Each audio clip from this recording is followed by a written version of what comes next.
Welcome to the Predictive PlayBook for Thursday, June the 3rd, 2021. I'm your host, as always, John Ryan, and I'm pleased to be with Rob Vino of WaiterTalk.com, one of the best out there in the business.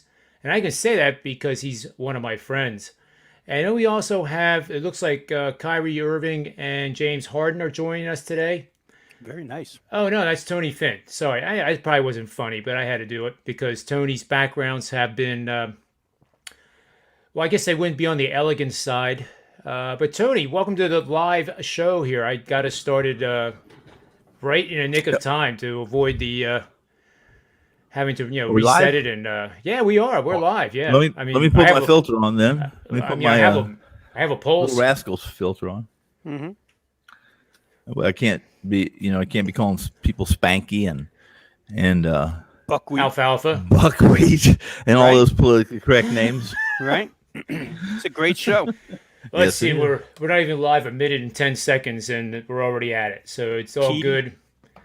I think Yes, our plays did pretty well last night. I think so. I actually tweeted, and I was inspired by some of the Ben Simmons talk on our show yesterday, and I gave it to my premium subscribers too. That at 6-1, 5-1 for a triple double on Ben Simmons was Nice. how to do it, Yeah. and it wasn't like a an arrogant projection, but if No, you do those it value didn't take picks brain enough, surgery. All you had to do is Right. say, "Hey, they're playing Washington, triple double." Now, what was interesting in the line is that Westbrook was just about even money for a triple double, but it was Well, that's just those was lines. Doncic. That's for the public. Yeah, yeah. Doncic was I think plus 500, and I just did pizza money on it. Just I mean, when it comes to Simmons, I have that game last night. I had no doubt he was going to get 10 rebounds or more and 10 assists or more. I just worry about wait till they say Ben Simmons triple double, not points scored from the field from the free throw line. You get like plus you get 25, maybe 3,500 more. I would take that. I would bet that. Well, would you? Yeah. That he's going to would. make 10 free throws? Has he ever made 10 free throws in a basketball game before? Well, You're asking the wrong I'm being- guy. Well, I'm being I can look it up, you know. maybe. I'm trying to be funny a little bit, but Yeah, I I would know what say you mean. that I would say that and not been a whole lot of them. Well, Probably not. But I'll get to them. Pulling up the database now. Very good. So we'll have all his stats here shortly.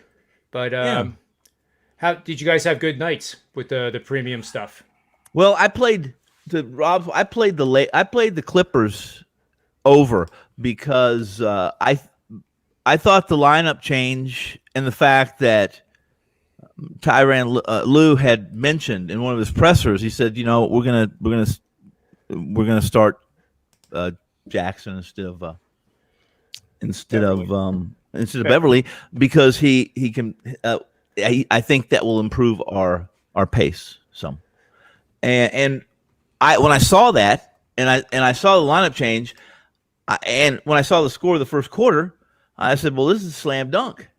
How? And I'll say it, and I'll say what I said to Rob during the NBA show, and that's if you're scoring 100 points against Dallas because Dallas dropped back into a zone for a little bit, then you have no association right to be one of the top seeds. That's all there is to it. I would agree. yeah, it's interesting too, Tone, because they did that to try and keep Kawhi and Paul George out of the lane. Yep. But we're talking about the number one percentage 3-point shooting team in the NBA all season long, and if you're going to zone them, you expect that Kawhi and George wouldn't beat their head into the cement wall by trying to drive consistently when there's nothing there. And when they did shoot threes, I'm just looking it up here. Kawhi 1 of 7. Hello. Yeah. Didn't help out. And George 3 of 7. So they go a combined 4 of 14 against his own defense. Their own fault. I will. If you've heard me say it once, you've heard me say it 100 times, and I'll say it, that it sounded great. George, Kawhi, 2 years ago. Also, it sounds great. Clippers, new coach, new look, MVPs.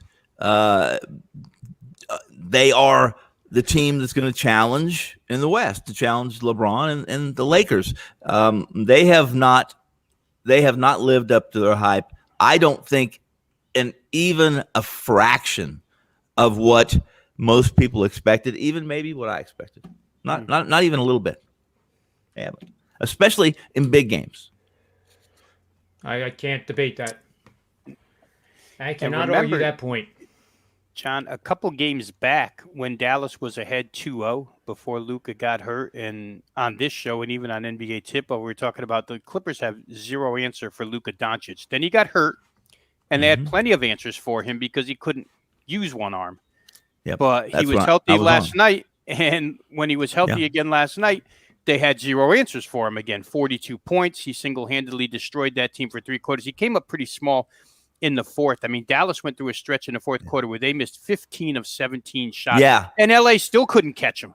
Listen, that happened in the second quarter too, Rob. In the second quarter, there was about 6 minutes to go, and I was really looking good on this total. I said, there's going to have to be a storm, and lights are going to have to go out, and they're not going to play the necessary 44 minutes or whatever they have to play for the total to be good. And all of a sudden, I said, man, they just went cold for 6 minutes almost. I mean, both teams, one and done, and no shots. Some were easy shots, but most shots it wasn't contested shots. They were just bad shots, Yeah. I mean, in that second quarter that you talk about, Tony, there were 2, maybe 3 instances on 3 straight possessions. Maybe it was 3 or 4. Luka got right into the paint, got what he wanted. Yes. Missed the shot. Got right into the free throws. Got what he wanted. Missed the shot. And free throws again. Missed some key free throws. I thought. They scored 21 in the second and 16 in the fourth. So they scored 37 points in 2 quarters. Yep. In the other 2 quarters, Dallas scored 68. So they were great in the first and third. They were miserable in the second and fourth. And like I say, Doncic when his team, because remember in the fourth, Rick Carlisle.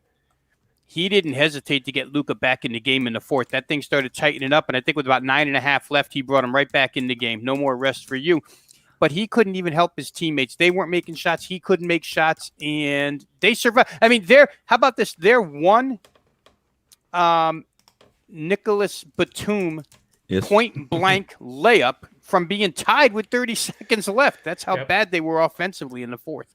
And I played – just to answer your question, all that we answered, I went 1 and 2. I had 3 plays in the NBA last night, and they were all totals. I had the over in the Clippers. I had the over. My biggest play was the over in Utah, which was I think that one went over about 6 minutes ago in the fourth quarter, if I'm not mistaken. I mean, it was over pretty early. But I had the Clippers over, and I had Philly under. I had this game under. I didn't figure. But I knew I was in trouble. I knew that my total was in trouble probably 6 or 7 minutes into the game because Philadelphia wasn't really defending. I didn't think I thought they did. They didn't play defense like they typically. There was no challenge shots, and they were basically in face guarding, but they did a very poor job of helping with helping on the backcourt, going to the rim, driving and dishing. So I think that game, I don't know what it was, but I don't know what was the final in the game. What was the total? It was over 140 points, wasn't it? Yeah, it was. 240. Right, yeah. It was 232, Rob, I think. That was a closer. I think I had 220. Let me just pull it up. Yeah, 229 and a half for the 229 and a half. It hit 241, Tone. I think it was 129, 112. Yeah. And I know. But John's looking it up, so he knows. That's not as bad as that sounds. Let me tell you something. I thought that the way both those teams were defending, that it was 7 minutes in the first quarter. I said, "This is going to be. I'm going to see 250 at minimum." We didn't, but I started extrapolating out when Utah had 40 points with 6:28 left in the first quarter, and I this team's on pace for 320-something points if they keep going at this rate. They went cold. That was another game that from the 6 minute point. When I looked at that, It kind of went cold too, but so did the Philly game. It really kind of went cold a little bit too at points, but in the long run, everything being equal, guys, as we talked about, Rob and the NBA show. I don't know if you listened, John, but I did listen. The reason I had this backdrop right now is because pace and space is it's really what offenses in the NFL do now.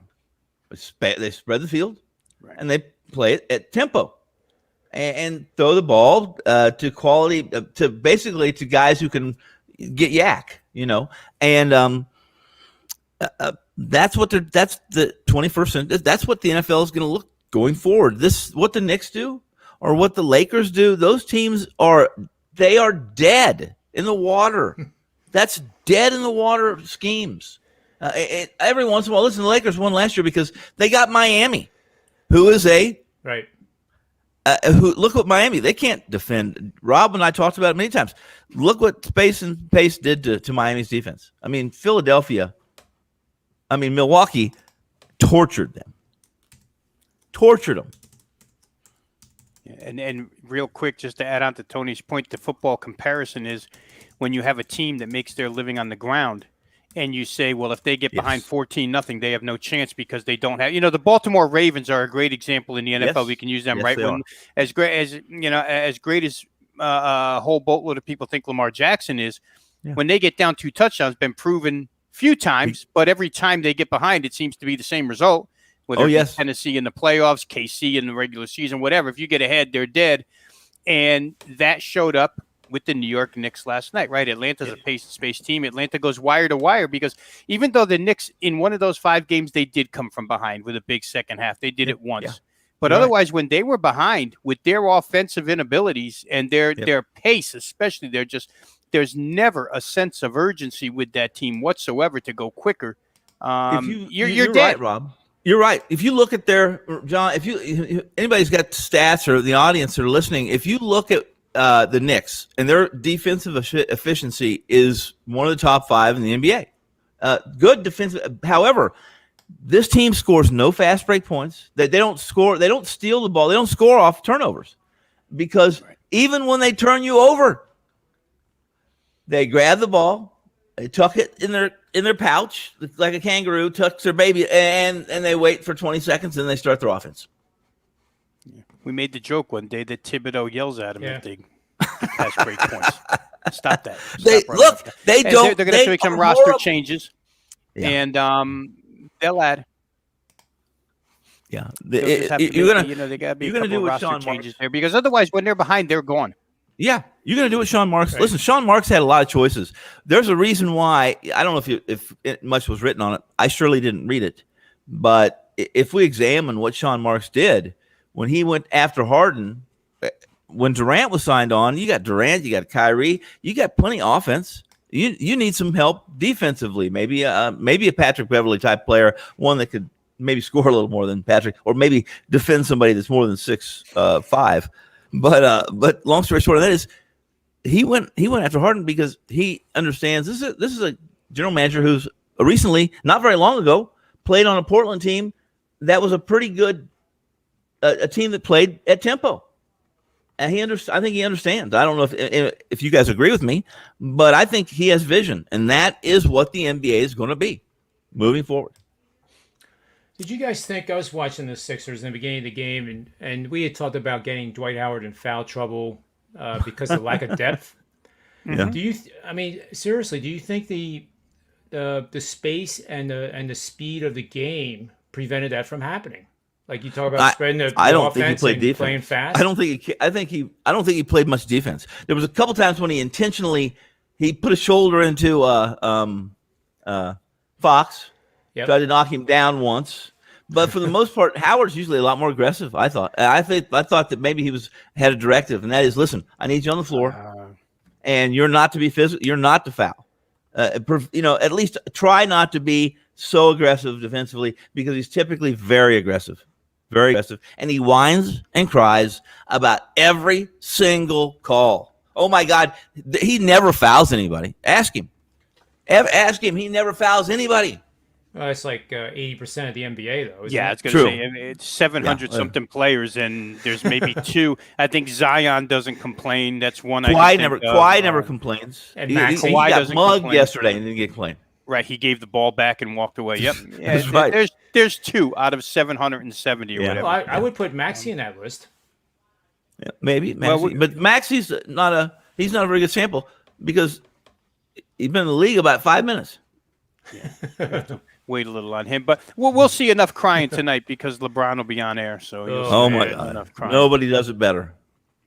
So, Nobody does it better. I think I'm going to put on the BBC and watch some British, Highlight? cultured type Benny of Hill? show, I think. Some Mr. cricket. Bean. Anything.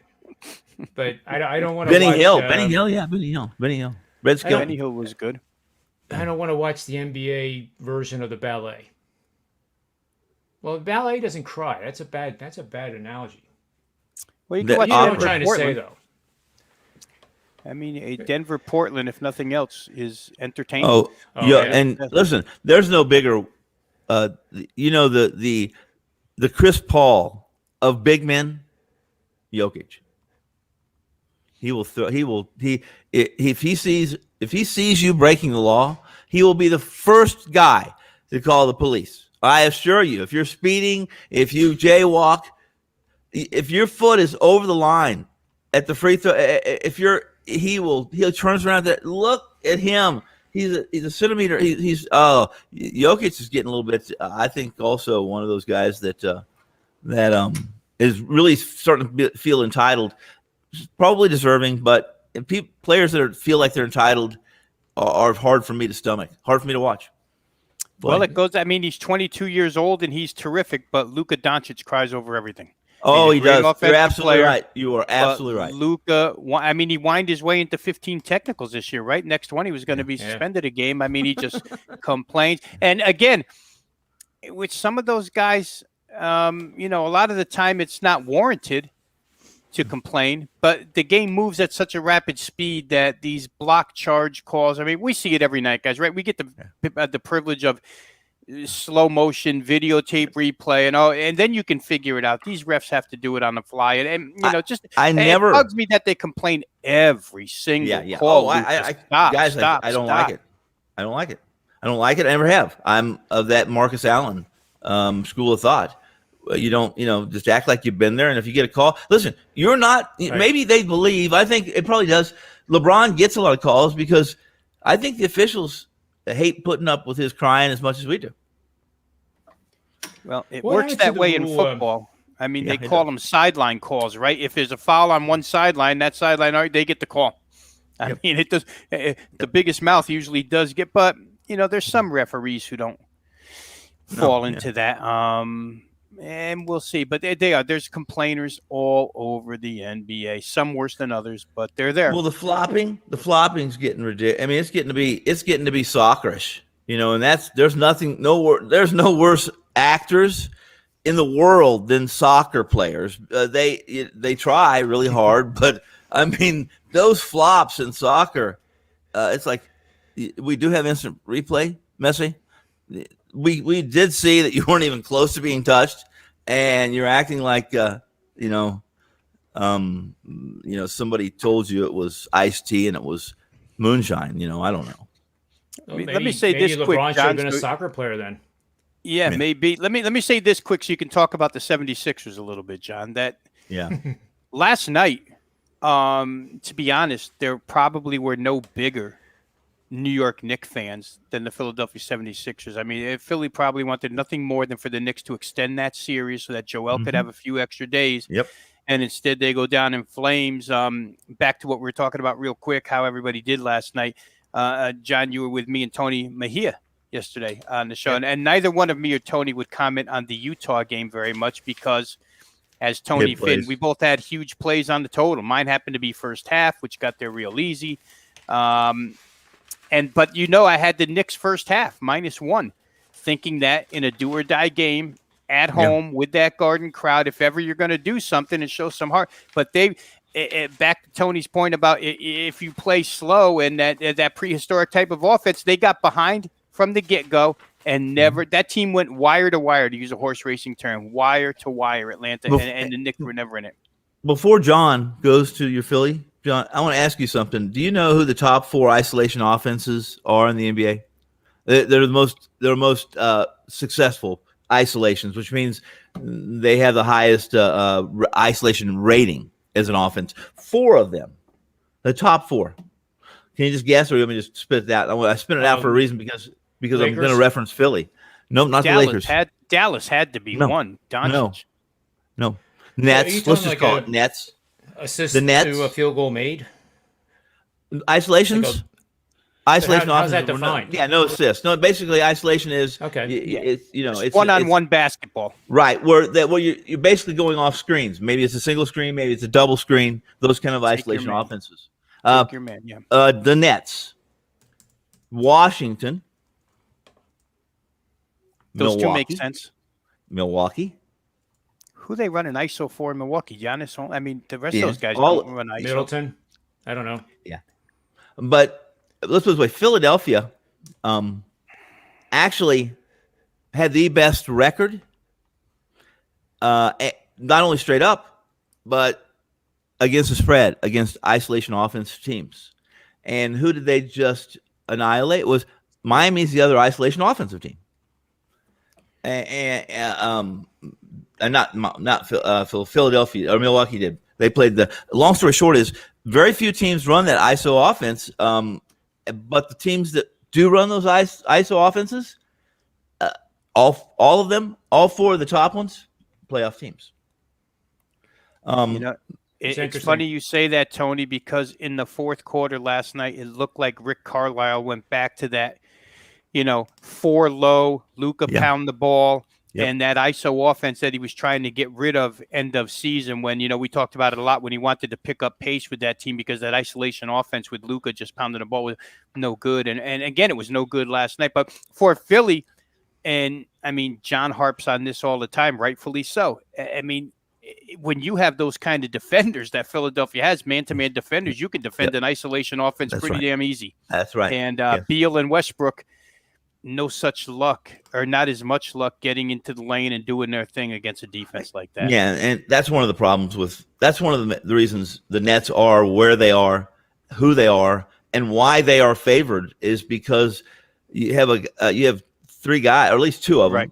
6'5", 6'6" Harden and a 6'10" Durant, who are almost impossible to defend in isolation. No, I mean, Harden, nobody steps back better than Harden. I mean, I will say this: Lillard does a pretty damn good job. He did some step backs from 30 feet that were money, but Durant at 6'10", he's accuracy and his height and his skill set. He's those guys. He's that guy that he is the prototypical 21st century basketball player. You can't defend him. You can't defend him. And if he has any skilled players around him, he can take you to the hole. And if there's help, he's a good enough passer, he's a good enough skill set that he just dishes for an open 3. Tone, let me ask you philosophically. Sure. You're coaching a team and you're building a team. Yeah. Which is the better way to go? Because they're 2 opposites and they may meet in the championship. Is it better to get 3 tremendously gifted isolation players on offense, or is it better to have so many 3-point shooters like Utah? I mean, Utah, when they're on the floor, and it's easy to say run them off the 3-point line, but when you have Mitchell, Conley, Clarkson, Ingles, O'Neal, Bogdanovich, Niang, how many are you going to run off the line? They're all standing there and they all knock them down. Well, here's the deal. I think that you have made a point of what I think that would be my ideal matchup in the championship game. What you just described, and it's the 2 offenses. Utah is a space and shoot 3s. They space you out, and you can't defend 4 guys that can shoot 3s. Right. If you do, they're all capable, good athletes. They can take the ball to the rim and pass out to a big man who can shoot from 3s. It's just so different. The game is so different. And what the Lakers do, listen, the Lakers have that in AD. He's a space. He can shoot the 3. He's not the most physical, but LeBron's not a good shooter. He's not a good 3-point shooter. He's capable, but give me that bet any day, you guys. We talked about this today too. I mean, I'll say who's going to win that game. I guess if your 3-point shooters are shooting above their average, or they're basically more than that night, they're probably tough to beat. I think we all agree with that. Yeah, and John, where the Sixers are concerned, where Philly's concerned in their defense, right? Because we brag on their defense so much, but the easier of those two teams to defend, if you're Philadelphia, is the Nets. Because without you've question. got man-to-man capability, but you can't be running out and, oh, my God, Mitchell has the ball, go get him. Oh, my God, he just passed to Clarkson, go get him. Oh, my God, he just passed to Bogdanovich, go get him. And in the end, they have a 7'3" guy down in the lane who can score from about, give him 8 feet and in. Rudy Gobert can score. So to me, that's my ideal team is Utah. You trust every one of those shooters, even all the way down to Niang when he shoots the kid from Iowa State. They're always open. The commentator last night was like, "Oh my God, they're so wide open." Well, why would they not be? Because you can't rush to all of them at the same time. One of them's going to be open.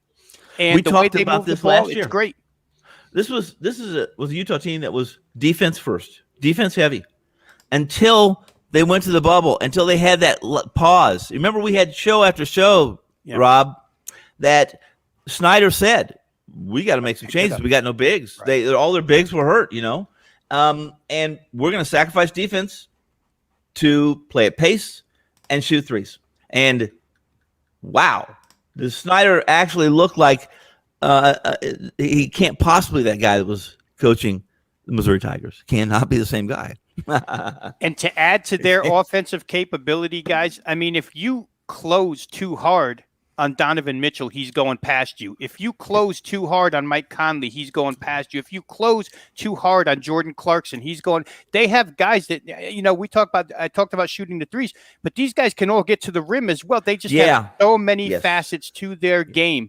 You can't blitz Donovan. You can't blitz Donovan. You can't. Because I'm going to blitz Donovan. I'm making sure that ball comes out of his hands, because we saw what happened to Utah. Look how bad now I know it's one game, but when they didn't have Mitchell in game one, it was ugly. It was ugly, guys. Memphis. It was ugly. And if you learn anything from that, if you put value or weight on one game, since then, Utah has been pretty good, and Mitchell is Lillard. Mitchell to Utah is what Lillard is to the Blazers. That time that Lillard scored 10 points in that game and they won is an aberration, guys. It really is. That was a game. Powell was wow. 29. Wow. He held Porter to 1 for 3 from the field. He was up in his ass the whole game. I know he stunk when the game was over. He was up so far. And to the point about Mitchell, we saw that series last year, Donovan Mitchell against Jamal Murray, and it was just back and forth. The fight was between those two guys. They're tremendous players. But Utah's especially tough to guard. Now, they had an injury last night, Mike Conley, the hamstring. He didn't come back. We'll see. That's meaningful. Last year when he first joined the team, horrible. It wasn't really meaningful because he didn't, when they first made that trade, Tone, from Memphis, I thought, wow, what a great trade. What a great piece. But he didn't fit in right away. It took a while for him to fit in. They changed. And then you're right. I thought they were already a good defensive team, and they're going to add Conley. Yeah. And he became more of a deterrent. Yeah. But he was. He had to take a pause. Because they were so bad. He was so bad. You remember he was injured, just maybe. Right. But 10, 15 games, whatever it was. But once we came out of the cave, out of our darkness, and went to the bubble, Utah was different. They've been different ever since. Different. And kudos to Snyder. Listen, never thought Snyder was going to – I've talked about this for 2 years now. Never. It was hell no, Utah, hell no. Snyder, hell no. Because let me tell you, I covered him when he was Missouri's head coach. My goodness, guys, I love it. I like him. Don't get me wrong. I like him because he was just a baby. He got that job because – why? Because of Dean Smith and because of Krzyzewski. And Roy happened to be, or Bill, that was Bill Self, but there's that connection. Even though it was Missouri and Kansas hate each other, and Norm Stewart, the Norm Stewart, Ted Owens, Norm Stewart. That's Norm Stewart wouldn't even stay in Kansas when they played Kansas. He would stay in Missouri. Then they would bus over the state line because he hated Kansas so much. Norm Stewart was great for basketball. He was the best thing that ever happened to the Big Eight, and the Big Eight. Now the Big 12 became, and I'm getting off track, but they became who they are. I give Norm Stewart all the credit in the world. He was an innovator and just a fantastic coach. Like Norm Stewart a lot. Storm and Norman. That's right. So, John, Atlanta's up next for you. How do you feel? Who's after that? Who do we play after that series? So you look right past Trae Young and those guys. Okay, yeah, you'll play the winner of Brooklyn and Milwaukee. I think so. Where's the edge? I think one of the most things I was all proud about, something I've contributed to the show, was the idea of having Thibault and Simmons start. They did it last night, and they did it. You did it, but they did it because why though? Because Embiid's not right, but it worked. Right, but do you trust them to be able to score enough with Thibault and Simmons? I know you. Maybe you do, John. They scored. How many did they score in the first? Well, yeah. But that was Washington. Let's talk about. How about a team that listen. Not only is Utah a good Utah is also a pretty good defensive team because they're so good from 3-point line that you can't run on them because they shoot such a high percentage. You can't run on them, and they're capable of defending. They're icing. Their defense is icing. I don't know. I'm worried about scoring for Philly when you have those two guys on the court at the same time. The other three guys may not pass the ball to Thibault. Hopefully Embiid's okay and they don't have to. But you're right. Well, last night, John, they did it. I mean, and Embiid has been out, multiple times this year, and they really never went to that. So when you asked the question yesterday, I think basically me and Tony both answered it, but I remember myself saying defensively it makes a ton of sense, but I was worried that you would only have 3 scorers on the floor. Didn't work out that way against Washington.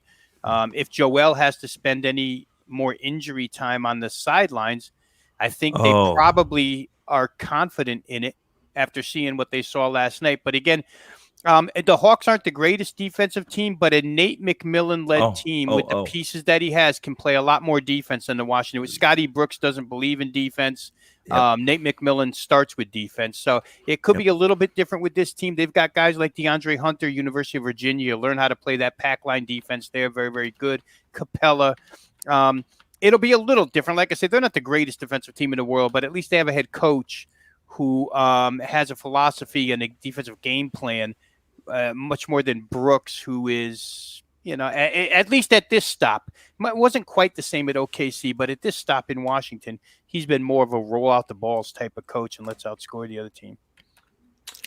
Well, the one bet we had last night, Seth Curry over, I think it was 14 and a half points, that easily cashed. He had 30. He was huge. Huge. All 5 starters were plus minus, and I know there's limitations to that, but still. Right. And then the reason I actually like the Sixers better against Atlanta than I would the Wizards, and I'll tell you why. Because I was looking at this, the last couple of days in preparation that there was not going to be any nonsense that we heard out of the Philadelphia media that the Wizards now were going to win the series. So again, there's another example of sentiment, and it happens in every city, but some cities have greater extremes. Both, oh my God, we're going to the Super Bowl, to fire the coach, and Philly is that kind of polarizing environment. So when it gets really negative, you want to be positive on that team. I don't know what to tell you. It's amazing. I told my guys in my bowling league that's how you guys bet the Eagles. You guys need to come up with some shirts since you're Philly fans, or kind of sort of pseudo Philly fans. Well, I didn't mention this. I'm going to mention for the first time, but when one of the Kyoso clan, or the Finn clan, should I say, one of the relatives found out that Joel was hurt again. She gave him 15 middle names, and I want to know which one you guys vote as the best middle name. She said words like spoiled, softy, wimp, wuss, abashed, lily-livered, milk toast, and mollycoddle. That's the names that's what she called him. She's rough. Pretty good. It's pretty good stuff. Can you read that list again? We should tweet this and have a survey. Okay. And she said, and these are the words I remember because I wrote them down because I know you're going to miss you. There was more, but she said spoiled, softy, a wimp. She wasn't talking about the Lakers. She's talking about Joel Embiid. Okay, so I wanted to clarify. Was abashed, lily-livered, milk toast, and mollycoddle. Oh, and let's not forget this one. This one, Namby, Pamby, Joel Embiid. She loves Joel Embiid. She loves her Jayhawks, but she is not shy to give them all nicknames, and all of them have some fairly unique and t-shirt worthy middle names or nicknames. Certainly, I think. So before we answer it, can we secure her for future shows, like when we get into the NFL? Well, yeah, but she's expensive. She's expensive. She doesn't do anything for free. We're pretty well funded here. Well, okay. Well, yeah. Listen, she'll do for the right amount of money. And I know that. Listen, I've run across the money here, and I've found it. So I'm kind of wondering where the rest of it is, because she's really good with it, and it's buried. She won't tell me, so she just better hope that I don't get crazy one day and just start digging it all up and looking for it. But yeah, no. People the in milk Vegas toast bury a lot of things, don't you? They do. Oh yeah, I'm certain that there's more bodies and gold and old dollar bills, old hundreds that wouldn't even go. You can't even put them in a machine anymore because the slot machines won't take those old hundreds. They have to be new hundreds. And if the machine doesn't take them here in Vegas, there's not a store that'll take them. They won't take them. Crazy. So let me ask real quick, guys. What's more? I don't know what adjective I'm looking for here, so I won't even use one because I want to use a proper one. But let's just say, what's worse, to call Joel Embiid everything that Tony's loved one referred to him as, or is it worse to be labeled on national TV by Charles Barkley as Anthony Street Clothes Davis? No! Guess what? There is. Anthony Davis is very fortunate he was not a Kansas Jayhawk, because if he was a Kansas Jayhawk, there would be some very interesting and purchase-worthy T-shirts of Anthony Davis and some very good nicknames for Anthony Davis. I've said it. I've said it on this show. I've said it on the TV show. He's soft, and when he comes back from injury, he's not. He's typically a liability. I want him to come back. If he comes back too soon, I'm fading him, LeBron, and that team with everything I have. I think Street Clothes is a pretty good dig at a guy. I like it. I like it a lot. And Charles is pretty good at that kind of game too. Mm-hmm. He's even good at putting names on himself. So he's not. Right. Right. Yeah. Right. Yeah. Well, I want to back up a second here. Let's hear it. But we're gonna do this really quick. Robert S. here. Okay. Yeah. Says, and he's one of our loyal followers, and he's in the chat room just about every single day. I like Ben it. Simmons has never made 10 free throws in a week, let alone a single game. Well, I'm here, LOL. No. To tell you that you are wrong, and that there has been I think he knows he's times. wrong. I think he knows he's wrong. But what he's saying is he doesn't like that bet either. But go ahead. Well, I mean, listen to this. I mean, now this is going to sound silly, but you got to go with me on it. 8 times in Ben Simmons' career, he's made 10 or more free throws in a game. 10 How many? or more. Okay. 10 or more. 10. Okay. 8 times. 8 times. The Sixers are 3-5, straight up and against the spread. So in those situations, yes, he should not make free throws. No, you know what? And I'm certain he had to make those 10. He probably had 30 attempts. Well, that's why they're 3-5. Man, I could probably. We'll go back to the Lakers. I'm going to find this out because now I'm motivated. Can we I find love out these if Robert? questions. Can we find out if Robert S is from South Philly? Yeah. It Well, sounds like a I I Philly think we'll Fine, probably get an Robert answer S. asking a personal question like that. Well, yeah. People from South Philly will admit it. Oh yeah, proudly. Absolutely. People from Delco will admit it Yep. proudly. But you're right. It's not. Are But you people- from Philadelphia? I'm from- from South Philly.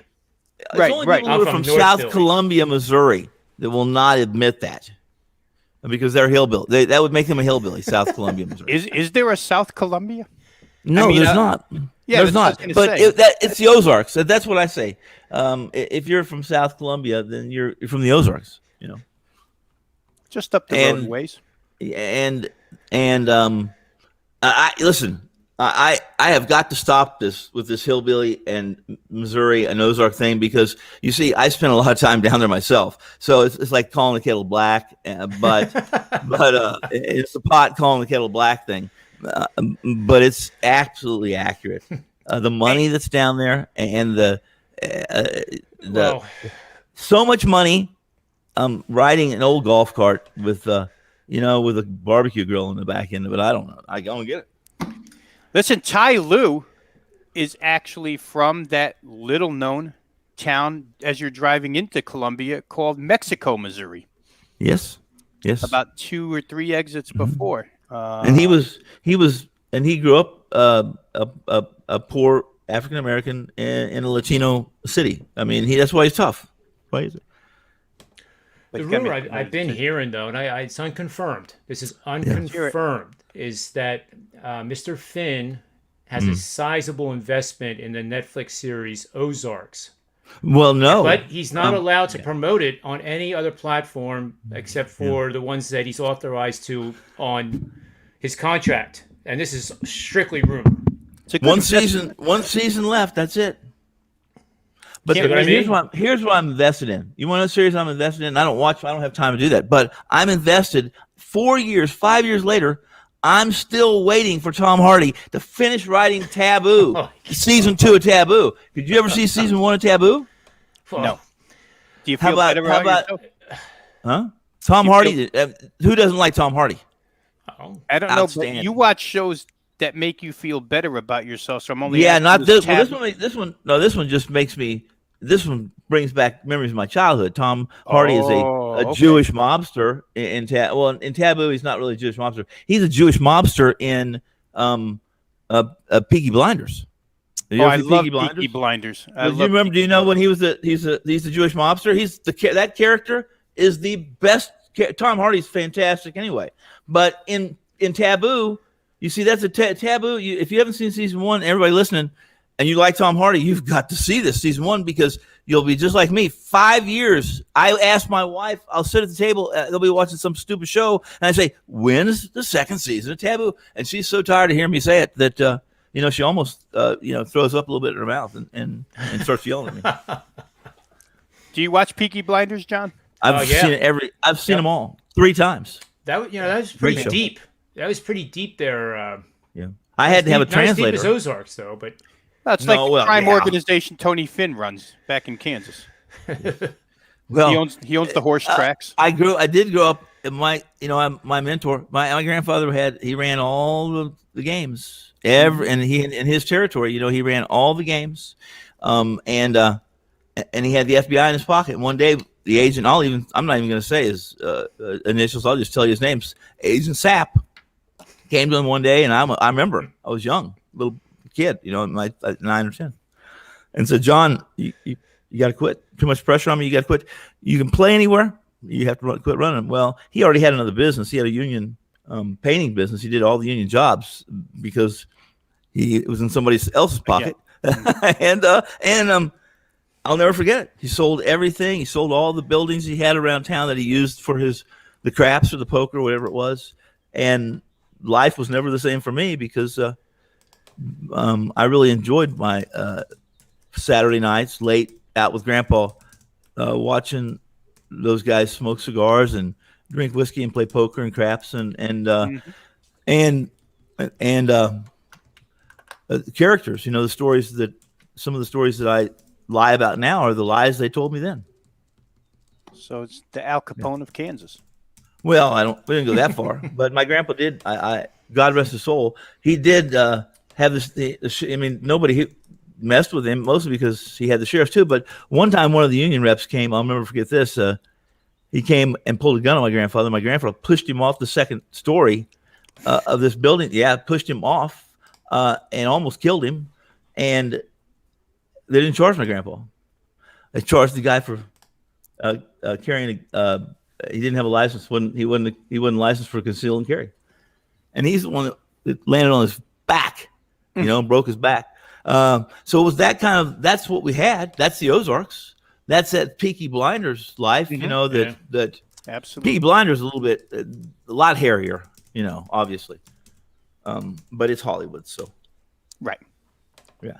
Jack it up a little bit. Like it. It was good series. Yeah. That's good. What are you typing in there, John Ryan? I know you got something informative. Ben Simmons. Ben Simmons would have been 27 free throws to make 10. What is his personal best free throws made in a contest? It doesn't matter. It's not good enough. No, you gotta follow the just proctor. a game. I'm the proctor. Personal best. Oh, I'll guess 14. 1 for 1. That's his 100% best night he ever had. No, just made free throws made. Oh, Number. He's been in the line. Made. I'm gonna guess. Rob's probably about right. 15 in the area of 15 or 16. He's done 15 twice. Yeah. Mm-hmm. Yeah. When you go to the line 40 times, you're gonna make 15. You better. So, that's the next question. How many did it take? And that's what I'm pulling up right now. Yeah. I love this. All right, so in I can't tell you. It's against what I believe. Well, because you don't. Can't say. Well, I'm looking over your shoulder right now, and it's not pretty. This is not good. No. the one game where he made 15 free throws, he attempted 29. Yeah. And they lost, but they won the game. They lost the spread. They went over. Well, that doesn't matter. They lost then. You see, they lost. If they didn't cover, they lost. Well, that's the way we count them. Yeah. That's the way we count them. 15 of 29, so just a shade over 50%. 15 of 23. That's better. That's good. That's see? All-star like for Simmons. Yeah, and that game. This is interesting because all these games are going over now that I'm looking at it. Oh. Like in game, if he gets near like 7 made free throws, the over is almost a lock. That's amazing. But anyway, 12 of 13, 11 of 13, 10 of 15, 10 of 14, 10 of 12. And those are the ones that are double digits. I mean, those are terrific. Yeah, they are. Except for that one, 15 for 29. One, yeah. That's Barry-like. If he's 10 of 12, that's Barry-like. And who was better than Barry? How many games has he had Calvin where he's made 0? Yeah, Scooter Barry maybe, huh? How many games has he had where he's made no free throws? Well, how many games have the Philly won since he's been there? Because those are the games he won when he had no free throws. No, free throws made. Yeah, that's what I mean. 0 free throws made. Not attempted. Exactly. Oh, no attempts either. Oh, you mean he had attempts? Well, yeah, he's over. You're asking what's the best or the worst 0 for whatever the number is? he has had We've become really infatuated with Simmons recently. he's been 0 for 6, 0 for 4, 0 for 3, 0 for 2, 0 for 1. He was 0 for 9 the other day. But that was over 2 games. 12 games, he has been 0 for 2 in his career. Yeah. He's had a lot of offers. He's had more offers than he's had fivers. I bet. Well, he's got more games left. 20 Yeah, games. Now I'm going by number of games where this particular situation occurred. Yeah. He's had 20 games where he went 2 for 2. He's had 18 where he went 3 for 4. He had 17 where he went 1 for 2. and I'm willing to bet these games are his rookie year. Because now he does go to the hoop and he does get fouled, and that's a big difference from when even You know last year. what? Huge difference. How do you have any connections to the Philly front office at all? Any contacts? Any friends? Any way to get something to them if you had to, I other than could. U.S. mail? I Okay. could try. Here's what I'd like you to do. I'd like you to take one of these shows we've done and how we have described Simmons. Maybe the ones where we mentioned Magic Johnson and some of the other players that weren't very good shooters and how they became good shooters. Well, what I'd like to do, I'd like to 2 years from now be doing a show with you two and say, man, can you see how hard Ben Simmons has worked to become a better shooter? Look 2 years ago and look what he's doing now. That is what I would like to be talking about. Yep. But I don't have a lot of confidence. That's because it's not like he's a rookie. Here's what it took, guys. It took that Hack-a-Ben game, the game before, on the local broadcast last night, and maybe you guys watched the TNT or whatever it was, but the local NBC affiliate here carries the game as well. And they mentioned that off of that Hack-a-Ben game, he was in at 3:30 practicing free throws. So it took embarrassment, humiliation, whatever, all the noise for him to even start practicing. This guy's 5 years in the league. How about we start practicing long ago when we knew we couldn't shoot free throws? How about being embarrassed of yourself rather than other people embarrassing you? Yeah. I mean, listen, that's self-motivation. So he was coddled very much by Brett Brown. Brett Brown was a personal friend of the family, and Ben could do no wrong because the dad and the coach were best friends. From Australia. That's too bad. And now with Doc Rivers, it really didn't get much. Now we see. But listen, let me make this point real quick. Doc Rivers is a cheerleader. Come on, you guys. He's a cheerleader. He's a player's coach. He is, absolutely. Yeah. And what cracks me up real quick here is, again, Ben Simmons had a tremendous night last night.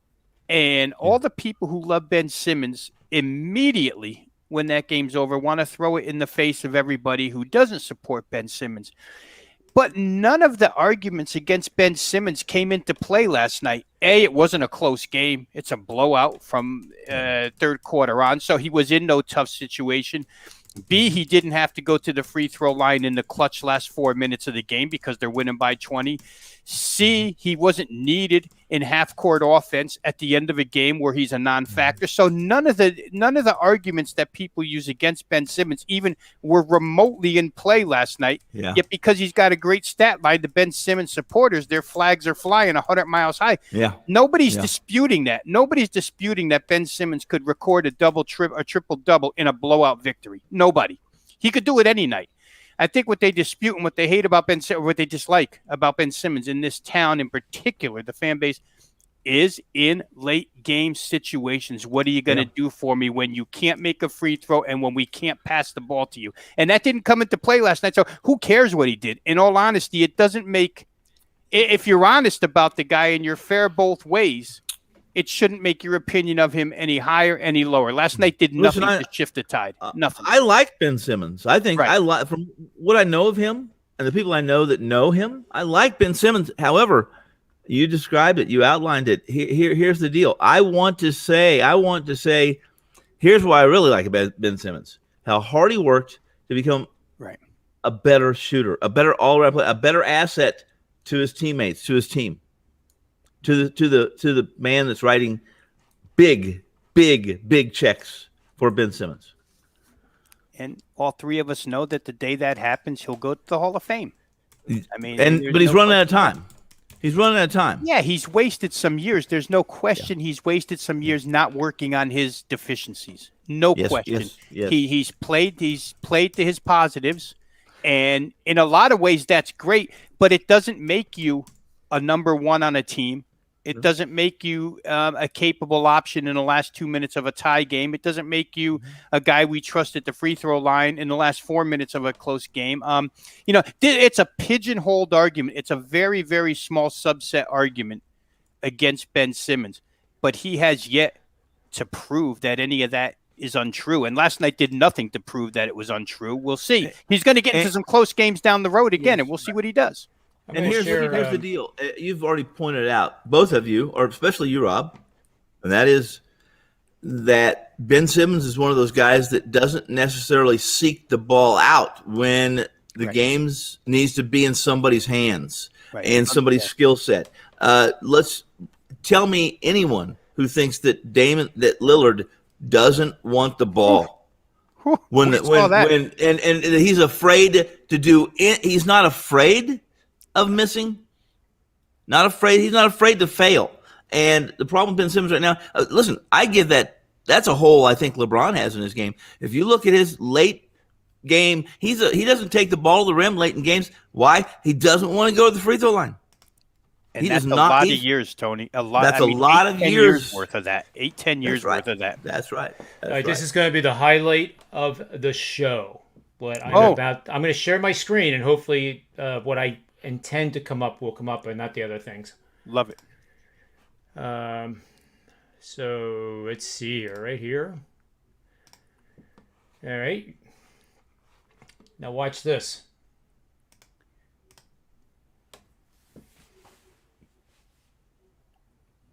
Yeah.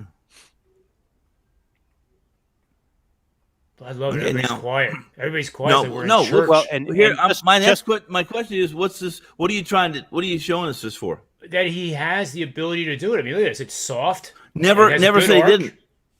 Never said he didn't. I mean, when did he make his first 3-point shot in the NBA? What year? I have no idea. Last year. Yeah. Is that right?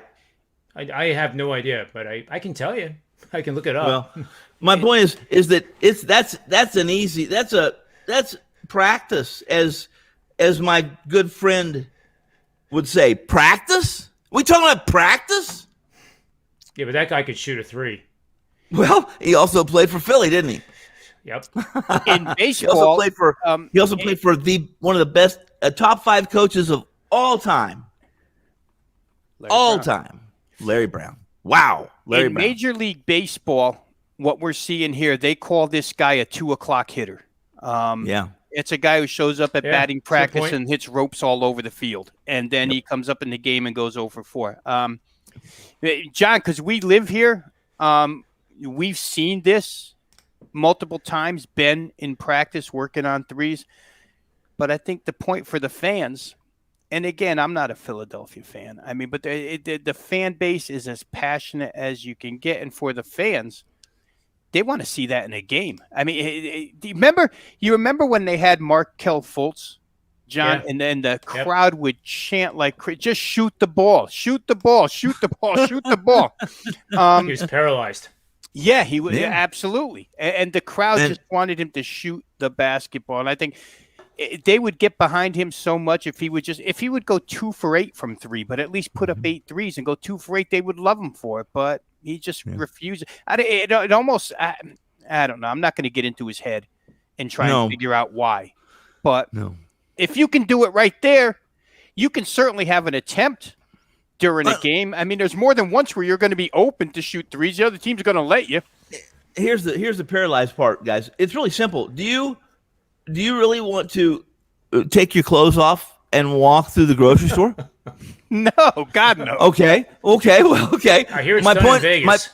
My point to that is, listen, if it's something you're scared to do or embarrassed or anything that may be your soft spot or what you're insecure about. He was insecure about his shooting, and he dreadfully fearful that he was going to miss and start hearing about it, but he probably wouldn't have. But those are things that are personal more than they are anything else, Ben Simmons, I think he understands. I don't know why. Again, I like to see that, but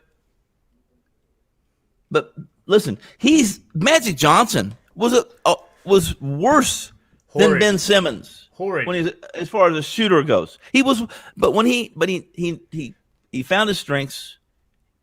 He fed off those. He worked hard at it. He made a living off those, but he really worked hard. And Rob, you mentioned the Cal kid, obviously. Jason Kidd. Jason Kidd was a horrible shooter. Was brutal. He was brutal. He'd throw it air balls up from distance. And he's going to be the future coach of the Celtics. Well, guess what? Yeah, I heard it was going to be what's her name from San Antonio. if you look now at the all-time top 20 in 3-pointers made, you're going to find Jason Kidd's name. Yep. That's how far he went. But he was so embarrassed of where he would rank with his teammates and all the other NBA. He became what he was. He had to work at it. It wasn't anything he was born with. Okay, he certainly wasn't born with it. With this living in this area, I just know that if that guy went out and shot 8 threes and only made 2, the crowd would love him more. So, if a person here's the answer to your other question, Tony. If a person knew that they could walk through the grocery store naked and get cheered for it, of course they would do it. Exactly. That's a good point. Because there are some girls that would definitely get cheered. There you go. So, I'm not certain I would. In fact, I'm absolutely positive I wouldn't. Oh, dear I think Lord, that's in your work from home contract, Tony. That you will not do that in a public venue. I've always that's one of the things I bet to my wife. Listen, I'll bet you this, and if I lose, I will run around the neighborhood naked. And she said, nobody wants that. I said, exactly. Real quick, boy, Ben Simmons got us way off the rails. I know. Real quick, my oldest son is in a band, and he's a drummer. And he had told my wife that, he was going to whip his shirt off and play the drums during a tour stop. And my wife said, if you take your shirt off, then in the audience, I'm taking mine off too. So my son will not take his shirt off during any performance. That's respect to mom. Yeah. But, there you go. But I would have said to your son, I would say to my son, if you take your shirt off, you're going to be responsible for the stampede exiting the stadium and the people who died from being trampled because they're trying to get away from you. He would not take his shirt off. One last thing on Simmons, and then I will promise not even to bring him up tomorrow unless you guys do first. Well, he's brought us all the way to nakedness, John. So, yes, I mean, no, not necessarily Simmons, but I think Mr. Finn has led us down this rustic path through the woods. But here, and I think I understand what he's saying, but I'm gonna answer this question right now. First. If you're running a fast break, and I personally think when Simmons is running it, and you count, guys in the chat room, you count the number of times that ball hits the floor when he's going like even 3/4 speed, it'll be 4 bounces and he'll be at the opposing foul line. Okay. All right, so very fast. It reminds me of Magic Johnson. So to have good eye-hand coordination, name one point guard that's over 6'7", and he's 6'11", by the way, that has the vision in a fast break situation and makes the sometimes unbelievable passes that he does. How about Ball? What's his height? But he's not the same body. Yeah, and Simmons is huge. You didn't mention body. You said over 6'7". I'm just saying, like, if you wanted to pick a guy, you're going to. Well, Ball would be one of them. I wouldn't want Ball shooting the ball. I wouldn't want him shooting either. Although he's become, I said when he came out of college, he's never going to get a shot off in the NBA because he shoots from his hip. He's changed that. He worked at that, and now he's shooting from above his head so that he can actually. You're not going to be embarrassed. I mean, what's worse than being in the NBA and shooting from your hip, shooting your waist? I think Michael Cooper did it for the Lakers back in. That's when the guards were like 5'6". Yeah, he was 6'6", and they were all white and they couldn't jump. I mean, to have eye-hand coordination, Simmons obviously has it at an elite level. No, there's no doubt. There's no that it's pretty easy to be. He's got great vision. When you're 6'10", he shouldn't have anybody even almost. He's Porter.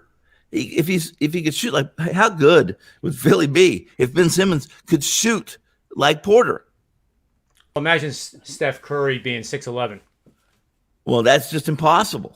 That's something I could never imagine because if somebody 6'11" moved and shot and danced and bragged and did a waggle like Curry, then we would probably put him in a cage and tour him around the world, like they did what Barnum and Bailey did. They're freaks. That's a circus freak. And I say that in a loving way. I've said this many times. Yep. That's who these guys are. They are that good. They're that rare. They're the best athletes in the world. Yeah, that I agree with you. Ben Simmons' hand-eye coordination has nothing to do with his free throwing abilities, and in most cases it doesn't. I mean, free throws are all form and repetition, and that's all they are. Get That's up right. there, Muscle memory. get it right, Yeah. and do the same thing. It's repetition, repetition. Hey, John, we have a very, very famous basketball coach in our area named Herb McGee. Coached Philadelphia Textile, I think it was. Yeah. And Herb used to run, and maybe still does run, the Herb McGee Clinic. But he is a free throw, and I don't want to call him savant, but he has coached a lot of NBA players into better free throw form. I mean, that guy, my son, my youngest, went to one of his camps when he was in the 8th grade. So I'm talking about 10, 11 years ago. And I showed up to pick him up. And Herb McGee was showing the kids at the free throw line. Herb's like an 80-year-old guy. He's in the Basketball Hall of Fame. But he made like 40 in a row when I was watching. It's just repetition and form. Did he throw underhanded? Repetition and form. No, he shoots him overhand, but the same way. And Tony, they go through the net the same way. The way Steve Nash did, the way that Calvin Murphy did, the way, as you were saying, Rick Barry did, these guys that shot 90% or better from the free throw line. But that's all it is. It's form and repetition. And right now, Ben has neither. He doesn't do the same thing. Why don't they shoot underhanded? Why don't they shoot underhanded now? That's, you were talking about, why don't you walk through the grocery store naked? Again, that's really embarrassment. These guys are too proud to do that. But Rick Barry could give two craps that's a man's man. That's a man's man. When there's only a couple people in your life that should really, really matter, what people think, it just didn't matter. Whatever your best, whatever works best, screw them. Talking about a man's man, Wilt Chamberlain was 7'1", 270, 260, 270. He tried underhand because he couldn't shoot. He tried shooting from the top of the key. He tried everything. Before they had a key. Well, no, I'm certain he did. I'm certain he had plenty. I'm sure he gave lots of women Quaaludes because he says he screwed more women than there are women on earth. Right. But before they had a key, he would take a running jump. But now they have the circle. You have to be within the circle when you shoot free. Well, Wilt would take a running start and try to jump from the free throw line and dunk it before he hit the ground. Well, Julius Erving did it. Well. So did Julius Erving was a little. Wilt Chamberlain was a great basketball player, a big guy with skills. Julius Erving was a great athlete, much better athlete than Wilt Chamberlain. And Wilt would probably, if he was alive, would probably hit me in the mouth if you heard me say it. But that's just the truth. Michael Jordan too, Yeah, and the point being to that Wilt just tried everything. He tried everything, and he couldn't get it right. And in some cases, he tried everything except for practicing. Practicing. It's muscle memory. And Ben Simmons is a horrible golfer. I'm certain because that's all free throw shooting is muscle memory. That's all golf is.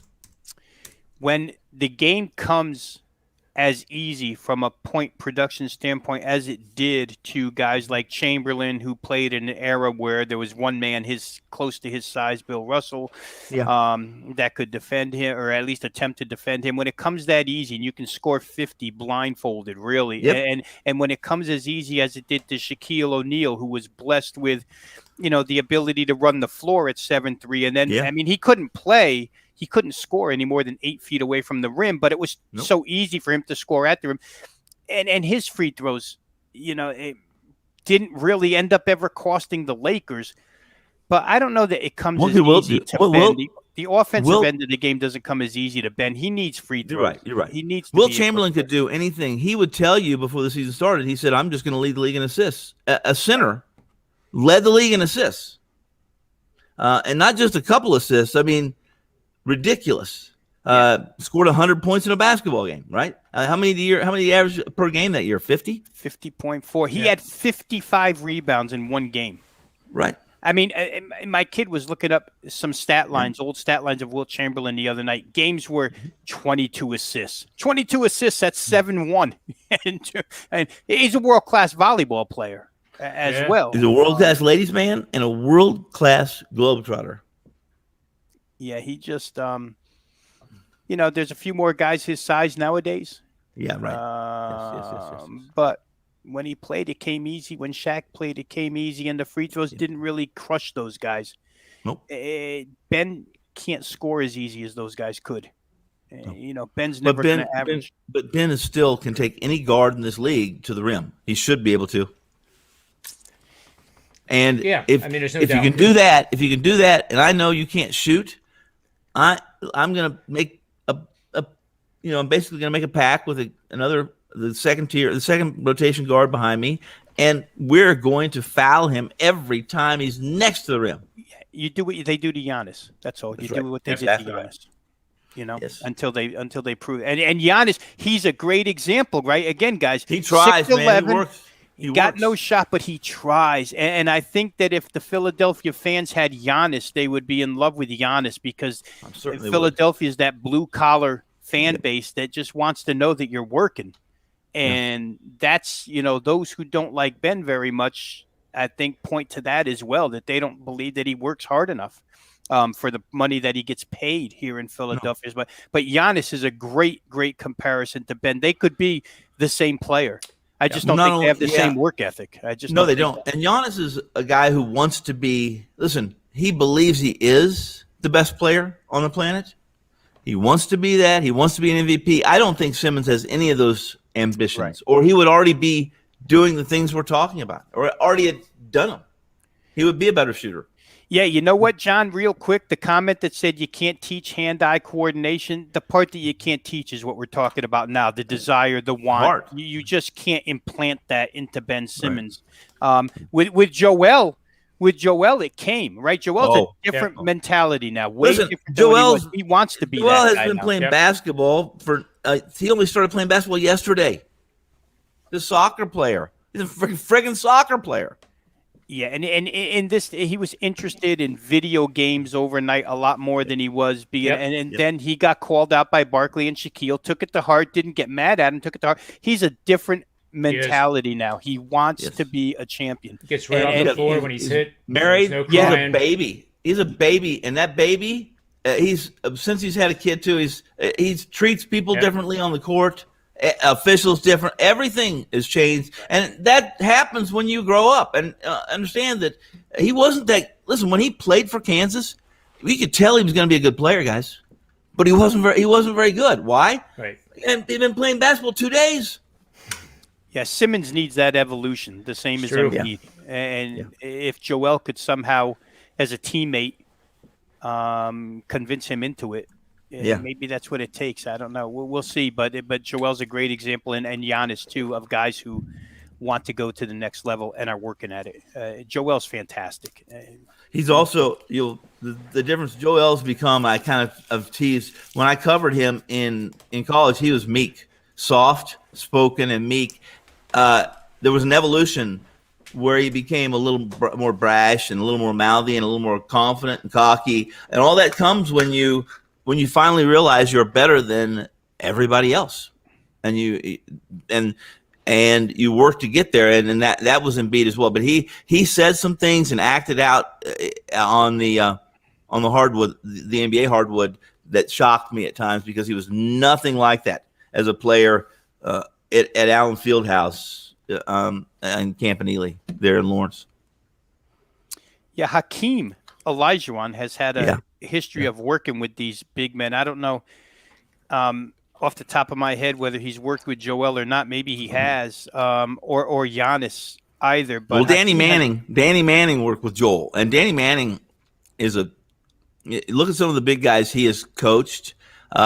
Even littler guys, medium, or what I would call small forwards or shooting forwards or small power forwards. The Morris twins. The Morris twins were just good athletes, but Danny Manning, I have a lot of respect for Danny Manning as a mentor of other big men. He's worked with a lot of good big men, really good. And Danny Manning wasn't a big guy, you guys, was he? 6'11", but he was never.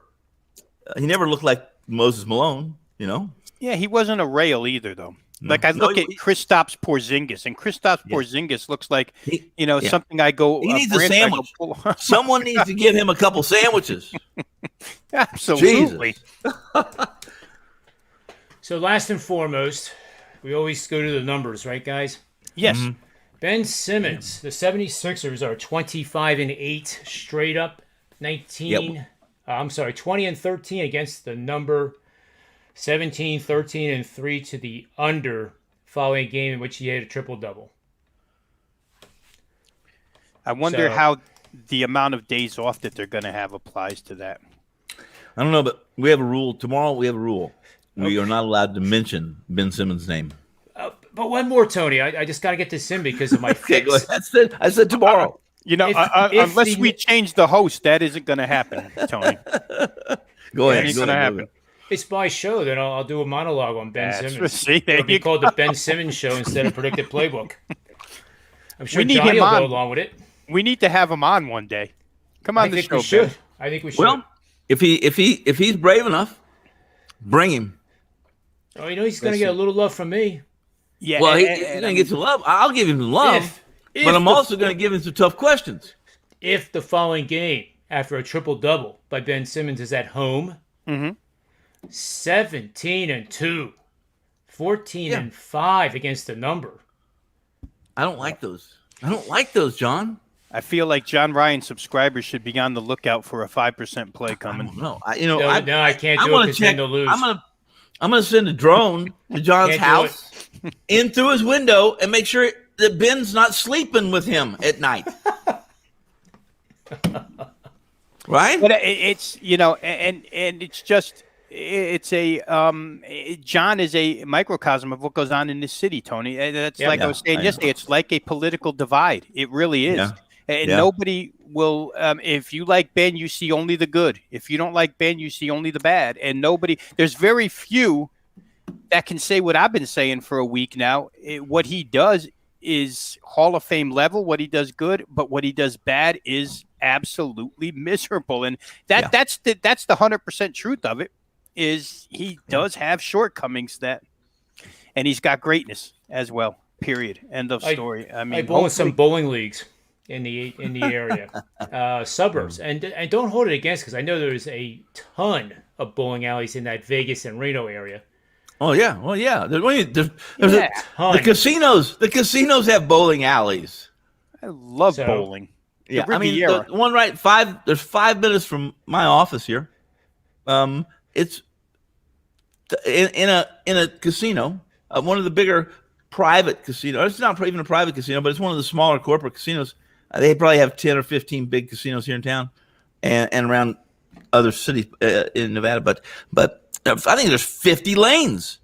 Oh, it's probably there's ones in Reno that are over 100. I mean, you walk in there, you have to go by there.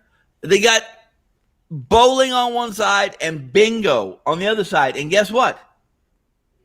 It's almost like two different cultures. You got bowlers here, and then you got the 125-year-old ladies in the bingo. And listen, don't go in that bingo. And if you don't know how to play bingo, and if you can't operate 4, 5, 7 cards, do not go in there. Because they will pick you up and they will throw your ass out. If you call bingo and you don't have it, you've been blackballed from every bingo parlor in Vegas. One of the craziest. Those ladies will make sure of it too. Huh? Oh, I could vouch. For it, Tony. And that's right. Again, my wife and I went on a weekday when we were living there. We said, let's go kill some time. We'll play some bingo. It was at one of the strip casinos. I forget near the Imperial Palace. But anyway, wherever we went, Hacienda, one of those old places. Yeah. And that was an experience. And I have everything you just described. Yes. They have their markers, more than 7 or 8 cards, and they're cutthroat. These old women are cutthroat. The stuff that comes out of their mouth, the language, I was like, oh my God, this is not a room full of nuns. No. And you better be afraid. Be afraid. Be afraid. Be afraid, because I'm telling you right now, that just as Rob described, it is It's not for the meek. It's a rude awakening. And the soft at heart. For those who think it's an innocent game, first time out, like we did, shit. my wife and I, it was a rude awakening. Well, it never went back again. You just don't My go in that place. My wife, who is far from meek and far from shy, embarrassed, went in one time by herself. First time we ever came to Vegas, this was 29, 28, 20, 30 years ago. And she came back almost crying. Almost crying because she yelled bingo and didn't have it. And I'm telling you, she's never been back. Never. She sees a bingo, one of those bingo rooms, and she starts kind of walking.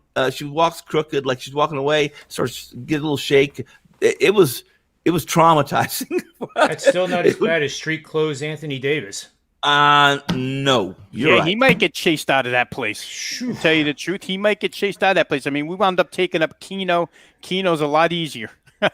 A lot. But before we get to our best bets, you got. And the reason I brought up bowling, there's a lot of pressure in bingo. A lot of pressure. It's a live game. Bowling, but bingo. Listen, you can throw a gutter ball in bowling. Only person going to manage it is your three teammates or whatever. Maybe you'll be embarrassed, but 100 angry Irish women with guns and clubs is not what I'm telling you. It's a dangerous alley. Dangerous. It's crazy. Right, so public sentiment in the Philadelphia region as defined in bowling alleys. Yes, it's particularly your bowling alley. Well, I have frequented quite a few over the years. But I actually didn't start bowling till like 1997. And a quick story was we were supposed to play golf on this Sunday. It rained. I get a call during the rainstorm. Hey, John, let's go bowling. And I literally said, why the hell do you think I would want to go bowling? Yeah, right. Well, so I did. And suddenly I realized, oh my God, this is a right to left putt. You can throw it slow and play bigger break, or you can throw it harder with less break. And I love the fifth frame, like the Miller Lite fifth frame. That's my favorite frame. Yeah, because that seemed like coach pitch to me, so I skipped right over that. Oh, well. You know? Yeah, but it is one of those games where you can have beer and get better, progressively better. I mean, in a team's, I think not me. Oh, I promise you, I'll get better. Yeah, I definitely I'll don't. intentionally throw it in the gutter in the first frame, and you'll be begging me to get to the fifth frame so I'll get better. I believe I used to bowl on teams years ago, but I think it was 3 games, right? You're in a 3-game competition. I never bowled when you're in like a league. We only bowl drunk. If you drink, the difference between first and third for most guys that I used to bowl with was pretty significant. You keep climbing the ladder as you have a couple of beers. I'm not saying get sauced and throw it in the gutter, but, the more that was consumed, the better the scores. The summer, I'll tell you a little brag story here because I'm kind of proud of it. And was bowling in a summer scratch league. I'll say the bowling alley, Slocum's, because there's probably somebody out there that knows what I'm talking about. I don't know. So I'm bowling with a guy who had just been admitted into the New Jersey Hall of Fame. He's a lefty. And the other guy on a 3-man team during the summer in this scratch league, so there's no handicap, was also a lefty. So I'm the only righty. So, we did pretty well. And we got to one night where we bowled 4 games. The first 3 games were kind of average. Nothing was hot. And all of a sudden, the 3 of us got locked in at the same time. And through the first 5 frames, we all had strikes. And it was kind of a little kidding around like, I'm not going to be the guy to blow this. Because none of us at that time thought it was going to be possible. We get to this, the league starts watching then after about the 7th frame. The start of the 7th frame, they were watching. And it became more intense. The Hall of Famer is throwing 140 300s. I've only had 16 by comparison. So I kind of been in that environment, but I've never been in an environment where 3 of us, go into the 9th frame, all strikes, all X's. So I throw the 9th frame, comes out of my hand. It was probably the best ball I threw out of the 9, and I was positive it was going to be a strike, and it was a ringing 10-pin. The hardest shot I've ever had to throw is not the last ball in a 300 game. It was that 10 pin. And thank God I made it.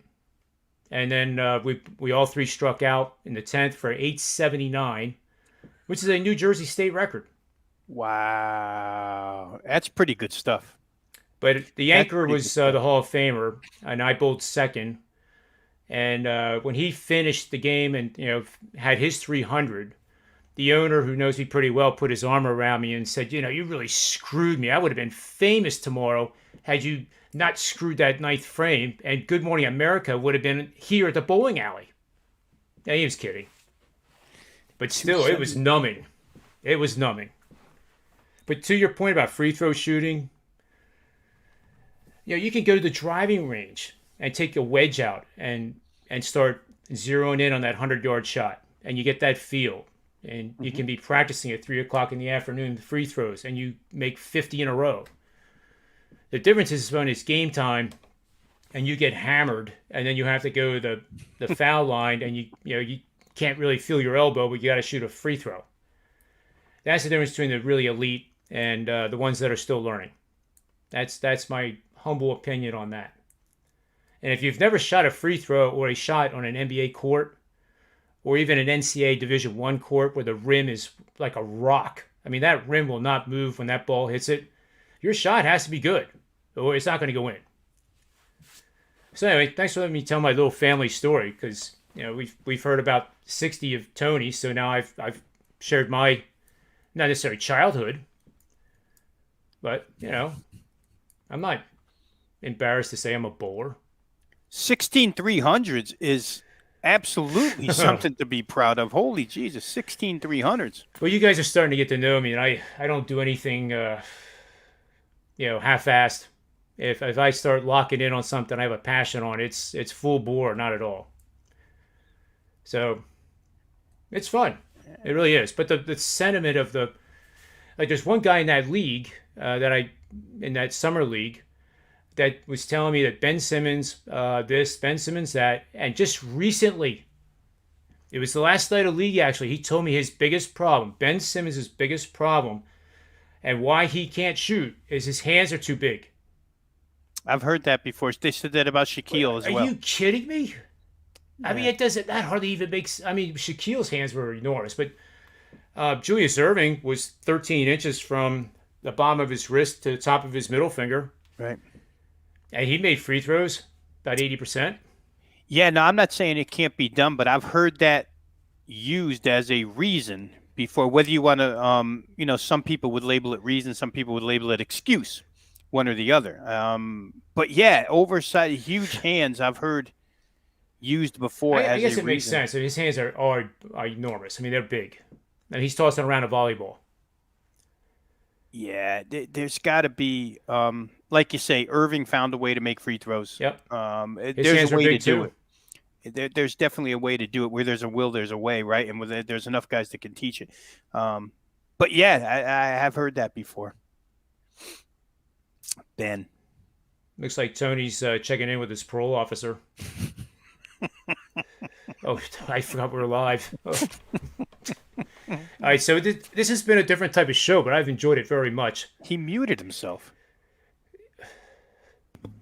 I do that. I'll move the mic and I'll grab that button, and because I didn't realize I'd done it, but I do it all the time. I'll grab the mic and move it so I can type or pull something up, and I just figure I multitask while you were telling your bowling story, and I muted myself. Which, listen, there's several guys who would prefer I be muted all the time. Not us.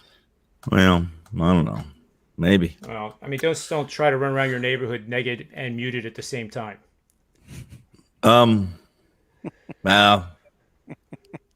that might be smart on my part too. Maybe if I'm muted, then there'll be maybe one or two people who wouldn't notice, or hear me. Hear you, yeah. Right.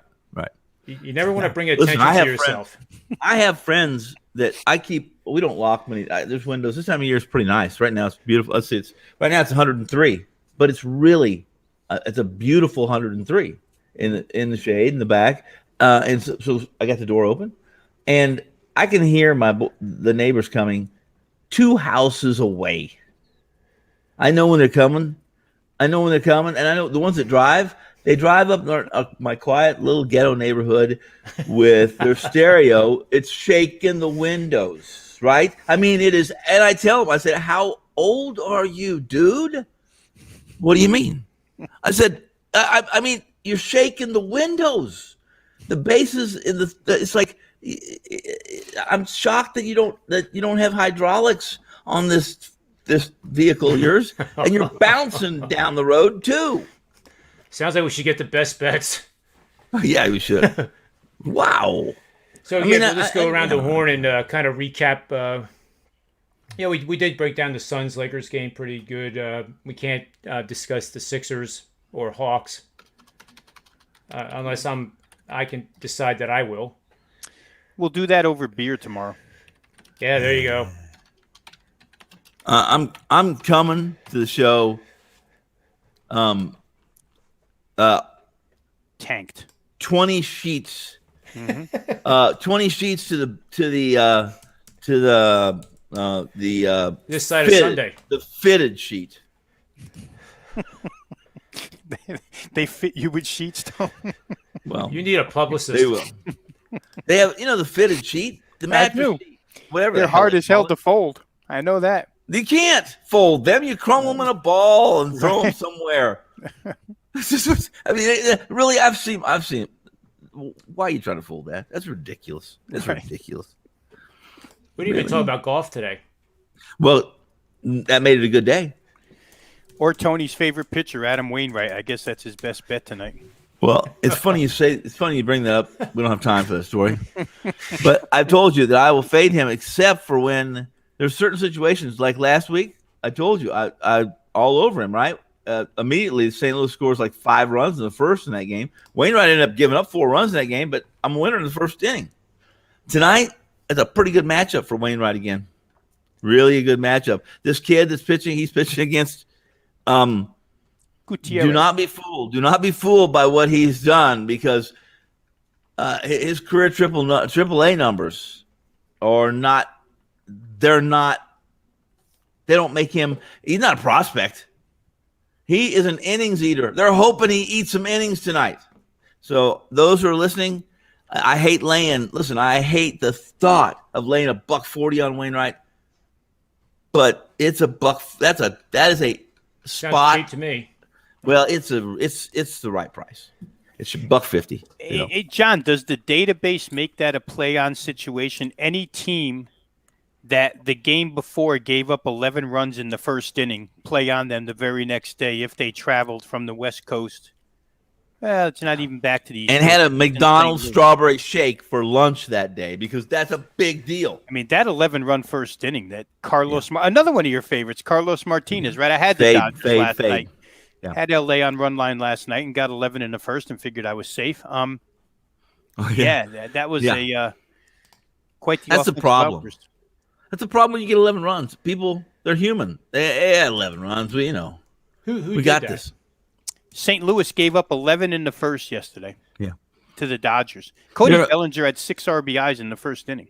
He's overdue since he's hadn't played, but he's only had like 20 at bats so far. But whatever it is. Cody, listen, this Dodgers team is I wrote about it on last week's power rankings. Remember, this team under Dave Roberts was 43-7 in 2017. In 2017, 43-7. It's a hell of a run. I think they won 20 straight. And they were on pace to win 115 games. And I looked up, and they were 3-14 or 3-17 the next 20 games. And they had a 21-game lead. 50 games into the season, had a 21-game lead. And the next thing you knew, they only had a 9-game lead. And we say only. Long story short, that team ended up winning 105 games, but that's who this team is.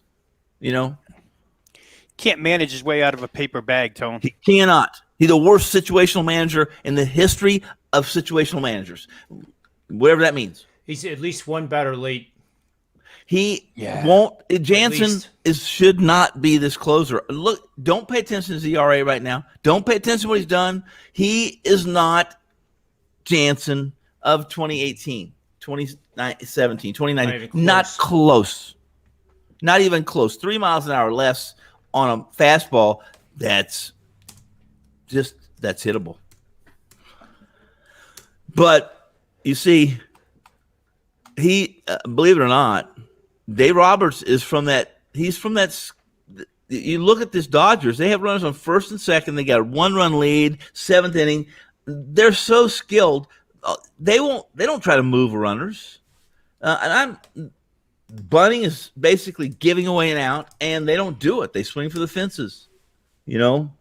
And that's the school of thought. That's where we are in baseball. And baseball's in trouble, in my opinion, guys. We could have a show on that. It's trouble right now. It's trouble when do you remember Reggie Jackson? You remember when he was striking out 140, 50 times a year, and we were saying, this guy, he's just, well, guess what? The short second basemen are striking out 150 times before September now. They're cheating. They're letting pitchers use substances on these balls, and that's where the revolutions are coming. That's all this stuff is reminiscent of Sosa and McGuire when baseball needed that jolt, that infusion of adrenaline and steroids, and they let those guys do what they did, and they're right now letting pitchers. It's just not pot. You don't go in 3 years. You don't have guys throwing 5 miles an hour faster with 6 inches of more movement. Without it's become it's a technological sport now where they it's all about they're taking average pitchers and then they're all throwing 100 miles an hour with 6 inches of more movement. How are you going to hit that ball? How the F are you going to hit it? You got to get rid of the launch angle. That would help. I'm a Dodgers fan. Not that it affects my betting in any way, shape, or form, but I grew up a Dodgers fan. And when I watch Blake Trinan come out of the bullpen, and my son asked me that day, both my sons, because they grew up in Las Vegas, are Diamondbacks fans. We're watching the game the other night, and Blake Trinan throws a pitch that moves, coming right at a left-handed hitter and just moves away like a screwball, like you can't believe. A wiffle ball. And the announcer goes, nice four-seamer. And my son goes, was that a four-seamer or was that a screwball? And I said, well, it was going 98 miles an hour, so it was a four-seamer. That's a four-seamer. It's not supposed to move like that. No, it's not. It is absolutely not. So that's how crazy it is. And, I mean, Bauer, he's on L.A. now, but Bauer, for all his popping off about his UCLA teammate Garrett Cole a couple years ago, he's got all these RPMs, all this spin rate because Bauer didn't improve like he's improved without cheating. Right, that's the point. Now Bauer has more spin rate than Cole just about. And how did you get there, Trevor Bauer? Well, because, if you called the other guy a cheater, then you're a cheater too. But the movement on the kettle black. Not allowed. When you watch these pitchers and the way they make it move, holy cow! I don't know how anybody hits it, launch angle or not. The launch angle plays into it, obviously. How are you supposed to hit a moving target when you're swinging from the dirt up? It just makes no sense. And it's been hard. Listen, this has been a season where, if you're doing really well, you've made some adjustments. I think you've been favored and fortunate because this ball is different. It's a lot different. Yeah, change the seams, right? Well, if they lower the seams, they're how are they getting more spin rates? No, they raise the seams.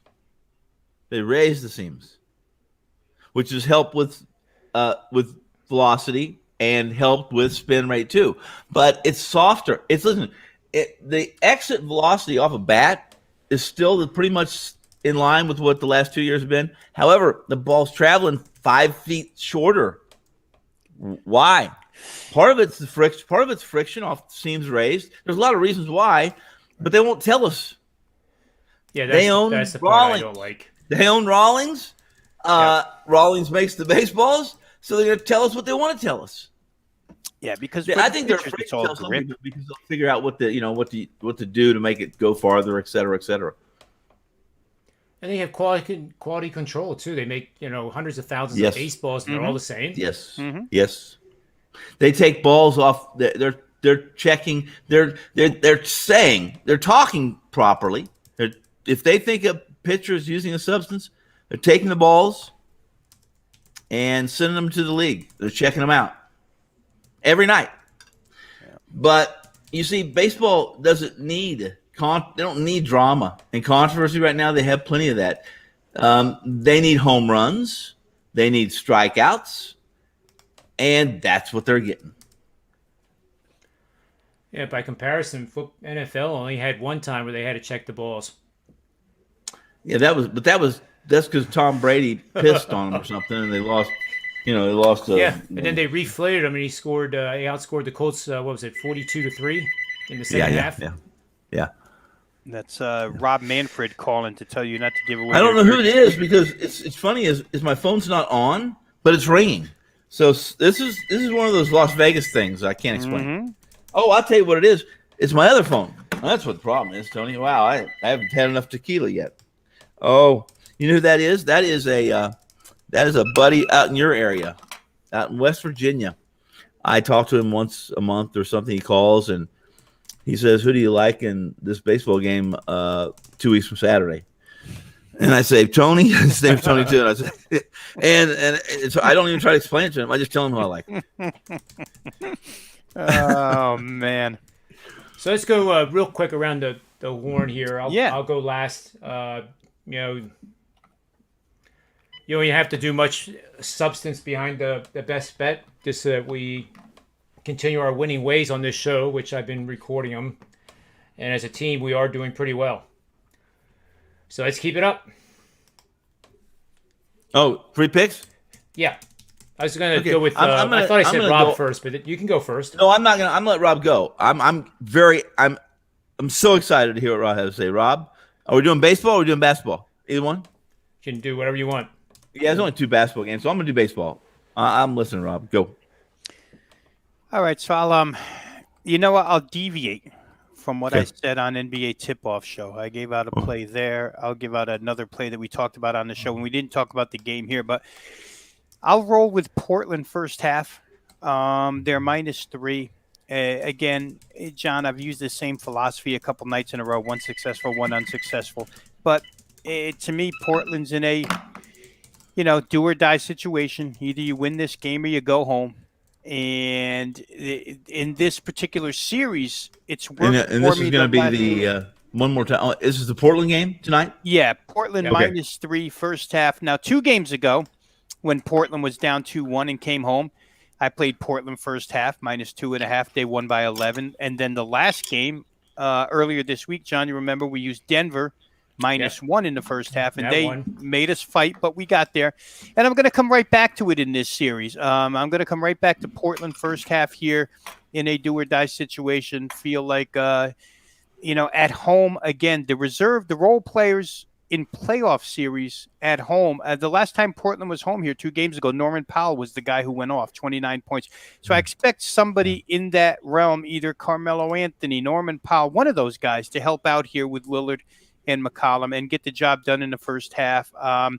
Last game here, the Michael Porter Jr., I think Tony mentioned he only shot 3 times. They roughed up Jokic a little bit, and he only had 16 points. And Portland got a little bit physical. We know they don't play much defense, but in a must situation, they did at least attempt it 2 games ago. I think they attempted again here, and as long as they attempt it, it usually works out good for them. So give me Portland -3 first half. I think that's a good way to go. Keep Nurkic on the field, on the court. Keep Nurkic on the court.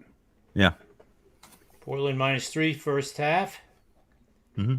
Let's move over to Mr. Finn. I'm gonna step out, and there's some injuries to the San Diego lineup that are significant, and even though there's a couple players in the lineup that are playing hurt.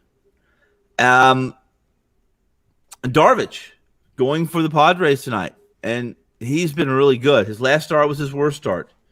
Other than that, he's given up, I think, less than 2 or 1 earned run in most every single outing. The Mets are sitting John Walker, to the mound, who has had he's been born again because he's actually playing with a team that has a little more talent than teams he's played for in the past. And he's always been a guy that had prospect status or was always touted as being that pitcher that should be better, but he's not because, he has a pimple on his, something. I don't know, whatever it might be. There's 100 different reasons. Long story short is this is a Mets team that's finally gotten a little bit healthy. If you looked at what they've done offensively, I talked about last week about they're picking guys up off the street to fill a lineup. Well, they were impressive against Fried. Fried is healthy. He's healthy, and they were hitting his slider, Fried's slider, which is players are only hitting like $185 against, right? It's one of those knockout sliders that's almost impossible to hit. I like the Mets at plus 65 with Walker against the San Diego team that Tatis is not going to be playing, and Darvish, who has if you look at Darvish's history, first off, he's a guy that's always, it's funny, he's a guy that has a ton of wins. You know how many complete games he has in his 10-year MLB career? How many complete games does he have? 2. There it is, 1. Which is because he has 12 pitches. This is a Mets lineup that's not the savviest. They don't have the highest baseball IQ, but they are the same Mets team that has a ton of talent. And when they're so streaky, when they get on a streak, at $165 against the Padres team that is not at their best right now, and a lot of it has to do with injuries, both in the bullpen, the pitching staff, and in their lineup. I love the price here with Walker and the Metropolitans, guys. Beat the Mets. Looking for a late game? What was the bailout line on that? I'm showing you can get $1.50 at Penny. Let me look here. You can get more, Tony. You can get $1.55 most places. Right. Yep, you're right. It's key. Listen. Yeah, you can get $1.57 at Heritage, $1.50 or $1.56 at 55 a penny, 53 at Bookmaker, Hills 55. So yes, that's a nice price. Really, that's a really nice price on as good as Walker has been. Look at his numbers. Very, very good. Yeah, for those watching the WagerTalk.com live odds screen, go to it. Yes. Yeah. Yes. These numbers from place to be. Yep. Right. Even in-game numbers now. Yeah. Yes. But I think it's just in-game. Well, who are we using for in-game? Well, I guess I have to talk to Rick about that and see. Yeah. I don't know. Yeah. Honestly, I'm going to guess it's Will Hill. That's just my guess, but it may not be. But could be DraftKings. It could be. It could be. Although here in Vegas, we're not. If you live in Vegas, you can't have a DraftKings account. Oh, all right. Somebody in the chat room is happy because Arizona is going to get sports betting on the 9th. Yeah. Yeah. Listen, they're going to get sports betting, and I can promise you, Arizona, they're not going to mess around. You will not have to wear a mask, and you won't have to wear any clothes into the sports book when you go in to make your bet. Very, very free, open, and probably playing Kumbaya while you're making your bet. Republican capitalistic capital state. I went to school in Arizona, and how many people raise your hand if you went to U of A?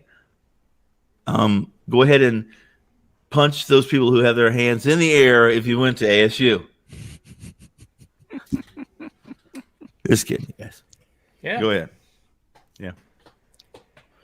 So earlier when we started the show, LeBron James yesterday. LeBron James.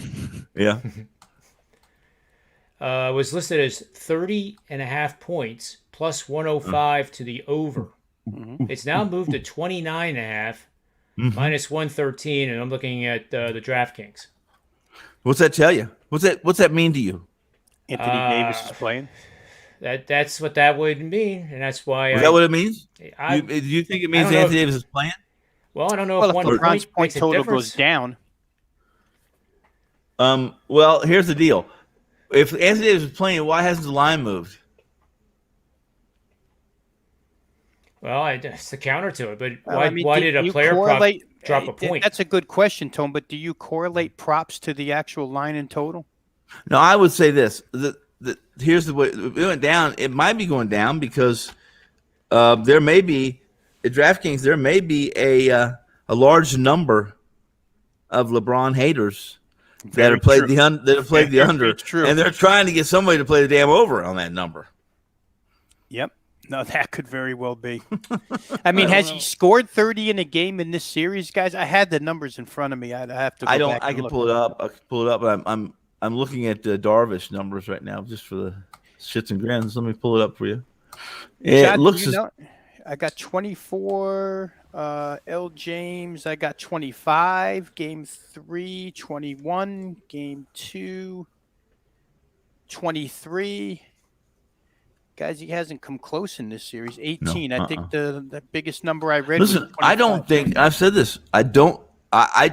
If you guys, anyone listening, watching, both of you saw this game you saw when LeBron he quit going to the hole because he didn't have any lift. He didn't look strong or energetic, and he was there was things happening to him that never happened. Ski said he wasn't getting calls. Well, I smiled, didn't say anything during the show. He didn't get calls because there wasn't a call to call. I mean, he got shots blocked and he got his ass kicked. Because he's 210 in dog years. He's old. And Tony, real quick, if that's what forces you to quit in the second quarter and take your ball and go home because you're not getting calls, then again, the detractors of LeBron James who have been there for you. It just gives them more reason. Again, we talked about the way he falls down and acts hurt. He just gives you reason to, question this guy. Yep. But he's one of those guys. He's listen. This is a historic. The basketball player, unlike very few have come along that have his work ethic, his competitive drive, and his talent. But he's also one of those guys that he's going to be held to get off the court. He's never going to want to quit, and he's never going to completely understand how much his skills have diminished because we all get old. Unless he's a warlock, as I've said. I don't know. So real quick to your point before John gives us his bet about why the number went from 30.5 to 29.5, it could very well be because he hasn't scored more than 25 in a game this year. Yeah. Maybe that's people think the number was just too high. Very true. Yeah. Well, you may remember the last time these two teams played, I had under LeBron 27.5, over Booker 27.5. Yeah. I'm going to stick with that again. I'm going to go under 29.5, LeBron minus 113. And actually, it wasn't minus 113. Let me make sure that's right. Yeah, it was 113. And I'm going to take Booker over 27.5 minus 106. And I'm taking Tim Hardaway, another guy that I think we all would agree has taken on some negative sentiment. Looking for him to play well, over 17.5 minus 106. And those three combined are my best bet. All right, so we can hold the Tim Hardaway one till tomorrow. Yeah. Right. They play Clips. 17.5, that sounds low. All right. So I guess that's it for this show. Another short one, but a good one. Huh? Yeah. Listen, I have lots of work to do. And it's only 2.5 hours. It's short for. To your credit, both you guys. For a honeymoon. I've had so many people, reach out, direct message or otherwise, and say, it's amazing how you guys just flow for up to 2 hours sometimes, and you talk like it's 15 minutes. Well, if that makes sense, you know what I'm saying. Well, It's no, like, that's there's nice like, of them to there's say. no hemming and hawing. There's no. We don't yell at each other. Not yet. I mean, that happens behind. We haven't been doing this long enough together. We will. We will fucking yell at each other soon. Oh, only if we're fighting over the tequila. That's all. yeah. Yeah, on Fridays. But speaking of Friday, I wanted to mention this too. I have the privilege to have Marco D'Angelo, 1 o'clock Eastern Standard Time, Belmont Stakes. If you have any interest in horse racing, that's a must-watch. And then I think, I didn't mention this. Joe D'Amico had, he has Cox Internet, and he woke up and there was 3 or 4 trucks outside. And he wasn't able to make the show today because he wasn't going to have internet. That wasn't Cox. That was a government. That's Big Brother. Well, Cox doesn't own 3 trucks. I saw a picture on social media, and you never know whether these things are true, but it was these guys from Cox Internet carrying out sports memorabilia out of the house. So right. Those were really the boxes that they used to what do they call it, to beam the image up to your TV screen. Yeah, I got it. But maybe he'll be on tomorrow. So I really don't know. I know Adam from Top Flight Sports is going to join us tomorrow on Friday. Very good, very good. And then Jimmy Adams, who he can lose like 5 games in a row and he's still red hot. Yeah, I hope he's still doing well. He's been on the show a couple times and is.